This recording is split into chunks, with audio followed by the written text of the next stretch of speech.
Samantala, tiniyak ni Vice President at Education Secretary Sara Duterte na makatatanggap ng honorarium ang mga guro at DepEd personnel na nagsilbi bilang Electoral Board ngayong BSKE. May detalye si Jay Lagang ng PTV Davao. Matapos bumoto sa Daniel R. Aguinaldo National High School sa Matina, Davao City, kinumusta ni Vice President at Department of Education Secretary Sara Duterte ang sitwasyon ng mga electoral board sa naturang voting center.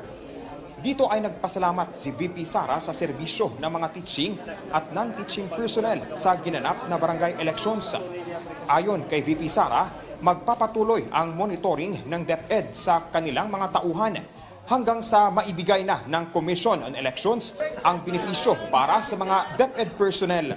Honorarium ng ating mga teachers na mag-serve ngayon ay nasa kamay ng COMELEC at yung command center nila ay magko-close lang hindi pagkatapos ng election kundi pagkatapos ng pagbigay ng honorarium sa mga teachers. Tiniyak rin ni VP Sara Duterte na may matatanggap na legal assistance ang bawat DepEd personnel na mahaharap sa kaso o reklamo dahil sa kanilang serbisyo sa barangay elections. Tinulungan tayo ng COMELEC at ng Public Attorney's Office na meron kaagad representation ang mga teachers natin kapag merong silang kaso na gusto i-file o merong threats sa kanilang buhay. Meron silang legal support.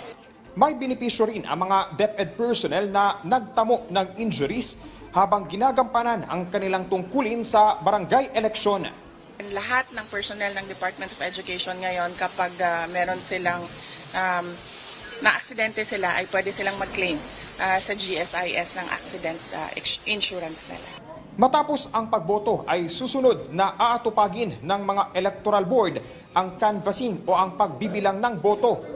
Nauna nang ipinag-utos ng Kagawaran ng Edukasyon na maaaring magpatupad ng asynchronous classes ang mga paaralan bukas, October 31 at sa November 3. Mula sa PTV Davao, Jay Lagang para sa Bayan.